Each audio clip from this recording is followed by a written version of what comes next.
Welcome to the SchiffGold Friday Gold Wrap, your overview of this week's precious metals news. It's Friday, February 4th. I'm your host, Mike Maharrey. Thanks for tuning in. Okay, so a lot of you know that I'm a hockey player, and you probably know hockey players play hurt. Well, I'm playing hurt in true hockey player form today. As it turns out, I could not dodge the Rona forever. My wife and I have both been doing battle with coronavirus this week. Now, honestly, I've definitely been sicker. Our symptoms have mostly been like mild flu. The most annoying thing for me is the low-grade fever. I can keep it down with ibuprofen, but as soon as it wears off, the fever comes back. And along with that comes, zero energy and pretty severe body aches. But I'm hanging in there, and I'm here, and we're podcasting. Might be a little shorter. I don't know. Might not.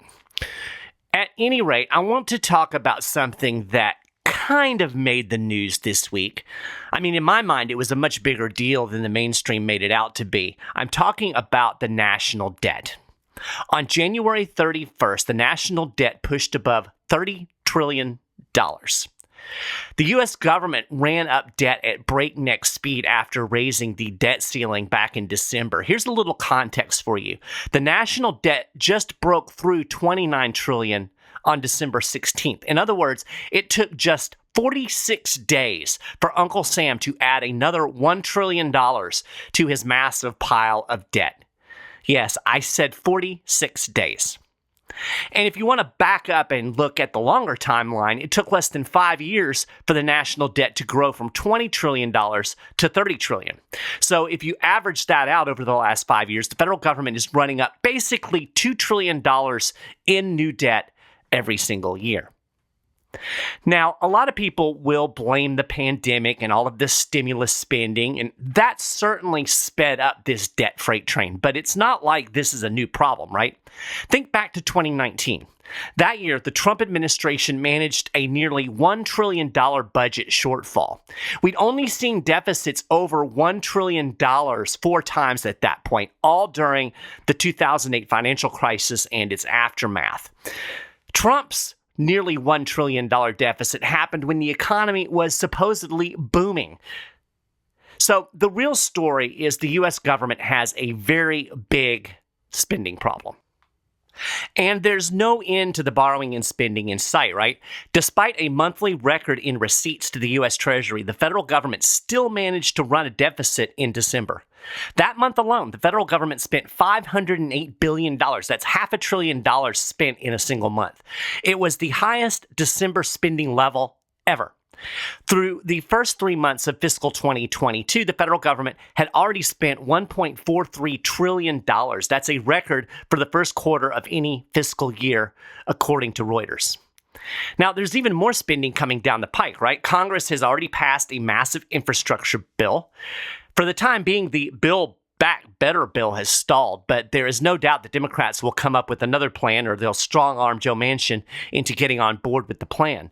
Supporters of these big spending plans promise tax increases and government savings will, quote, pay for the spending.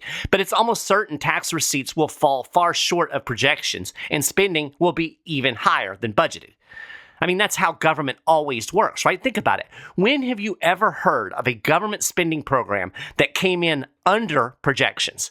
And when is revenue ever to the level they promise? Never. They always underestimate the cost and they overestimate their revenue. Here's another thing. Almost nobody is worried about debt anymore. I mean, there used to be a vocal minority who railed against the spending. It was mostly in the Republican Party. We had the whole Tea Party movement that was focused on government taxing and spending back when Obama was in office. But Republicans only seem to care about debt and spending when Democrats are in charge. The Tea Party vanished when Trump took office. With the exception of a few lone voices, nobody was complaining about Trump spending. People literally told me, well, this is different, because Trump was their guy. Well, it wasn't different. Debt is debt, right? So let me put this into a little bit more context for you. According to the National Debt Clock, the debt to GDP ratio is 128.02%. Despite the general lack of concern we see in the mainstream, debt does have economic consequences. More government debt means less economic growth. Studies have shown that a debt to GDP ratio over 90% retards economic growth by about 30%. In case math isn't your thing, 128% is bigger than 90%. So yeah, this throws cold water on the conventional spend now, worry about the debt later mantra that we keep hearing in Washington, D.C. That's generally the narrative, right? We have an emergency now. We have to spend because there's a pandemic, or the infrastructure is crumbling, or we have to build back better, or we have a war to fight. We'll worry about the spending after the emergency. But, after the emergency, that isn't a thing. There's always a new emergency. The other claim that this economic reality obliterates is the notion that we can grow ourselves out of the debt. Now, a popular idea on both sides of the political aisle in D.C. No, you can't. Decades of growing debt should make that pretty clear, right? I mean, I would think at some point you would see us growing ourselves out of the debt, right? No, never has happened. Now, $30 trillion is an incomprehensible number. To put the debt into a little bit of context, every U.S. citizen would need to write a check for $90,221 to pay off the debt. I'll wait while you go get your checkbook. Now, the burden is even heavier if you just consider taxpayers. Every American taxpayer would have to pay $239,808 to eliminate the debt, which goes to show there's a lot of people in the United States that ain't paying no taxes. And make no mistake, you will pay this bill. You're either going to pay it through direct tax increases, or you're going to pay it through the inflation tax. I think mostly through the inflation tax because, we live in a political climate where nobody wants to raise taxes. I'm going to get to that in a second. Here's the thing. $30 trillion is just the tip of the iceberg. On top of the federal government's $30 trillion debt, you have to add state and local government debt. That totals another $3.2 trillion. This brings the total debt to GDP ratio in the U.S. to 142%. That's an insane number. It's also bigger than 90%, by the way. State and local governments have an even bigger problem than the feds. They can't print money. They can't inflate their way out of debt. So they'll end up coming to the feds with their hands out. And the feds will probably shower them with even more money to, get them out of this trouble. And that money, of course, will be created out of thin air. Of course, the feds will have to borrow the money to pay off these state and local debts. You don't have to be an expert in finance to realize that paying debt with more debt, that's less than ideal. To really understand the country's financial health, you also have to include unfunded liabilities. These are payments that the government has promised to make in the future, including Social Security and Medicare. That adds another $160 trillion in liabilities to Uncle Sam's balance sheet. If you take the unfunded liabilities and add them to the funded debt, you're at nearly $200 trillion. Now, pause here for just a moment and ask yourself this question. Do you really think the federal government is going to pay back $200 trillion? Now, I know the whole modern monetary theory thing is all the rage. These people basically claim that, broadly speaking, debt doesn't matter. Since we borrow in our own currency, we can always just create more money. That means we can always borrow more. Now, they do acknowledge inflation could be a problem if you do this too much.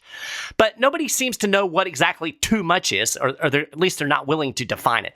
I'm just going to go out on a limb, take a wild guess that maybe $200 trillion might be too much.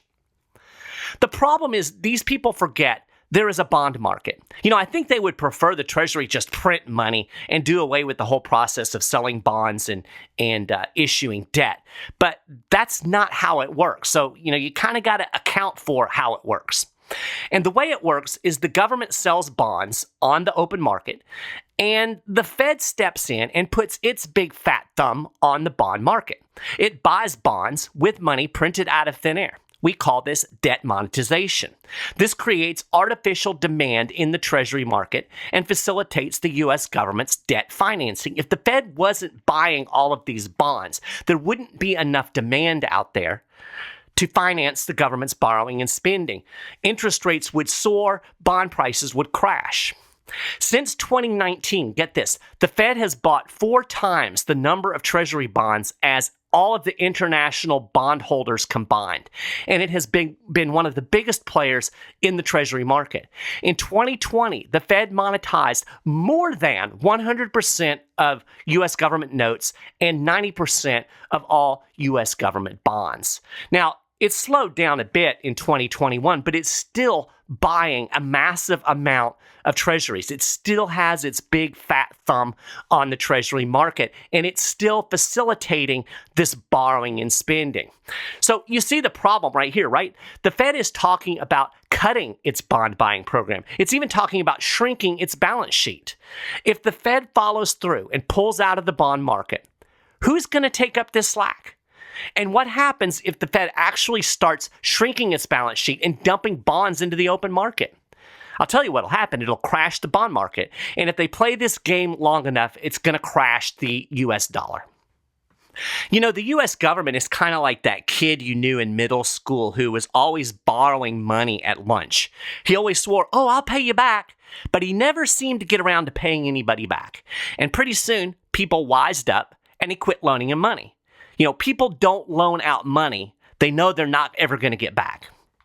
Now, I don't tend to think that the U.S. government will literally default on the debt.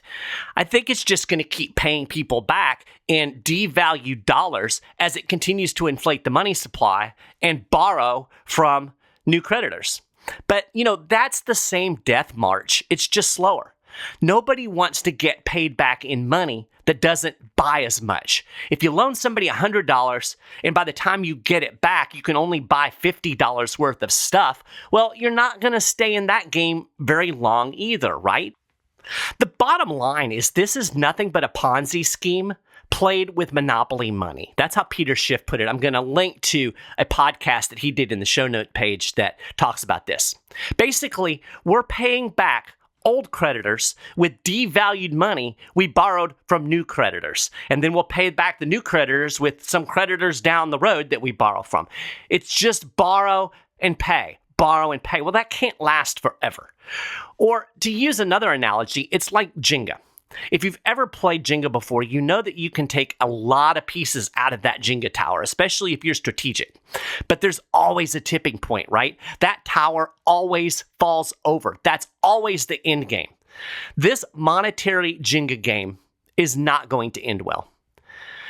But, you know, mostly nobody cares. Crossing the $30 trillion threshold will create a little media buzz over the next few days, but then Uncle Sam's going to go right back to business as usual. And by that, I mean borrow and spend. The fact is the mainstream is convinced the debt really isn't a problem because it hasn't been a problem yet. We have all of this debt, nothing's happened. But, you know, nothing is a problem until it is. Kicking the can down the road works just fine until you run out of road. The Jenga tower will stand until the last piece is pulled and then crash. So are you ready for such a scenario? As I say every week, this is a great time to call a SchiffGold precious metals specialist. You just dial 1-888-GOLD-160. Or if you don't want to call, you can shoot them an email, info@schiffgold.com. These guys are fantastic. They're going to look at your investment goals, your portfolio, what you're looking to do, and they'll tell you how precious metals can fit into your broader investment strategy. Talk to them today. So that is a gold wrap for this week, Coronavirus Edition. You can get more details on all of these stories and more, and keep up with the latest precious metals news and analysis throughout the week over at SchiffGold.com/news. If you haven't done it already, you can subscribe to the Friday Gold Wrap over at Apple Podcasts, on the SchiffGold YouTube channel, on Stitcher. You'll find links to these things over on the show notes page. If you want to contact me, you're welcome to do so. M. Maharrey, Maharrey, at SchiffGold.com. Thank you so much for listening, and I'll talk to you next week.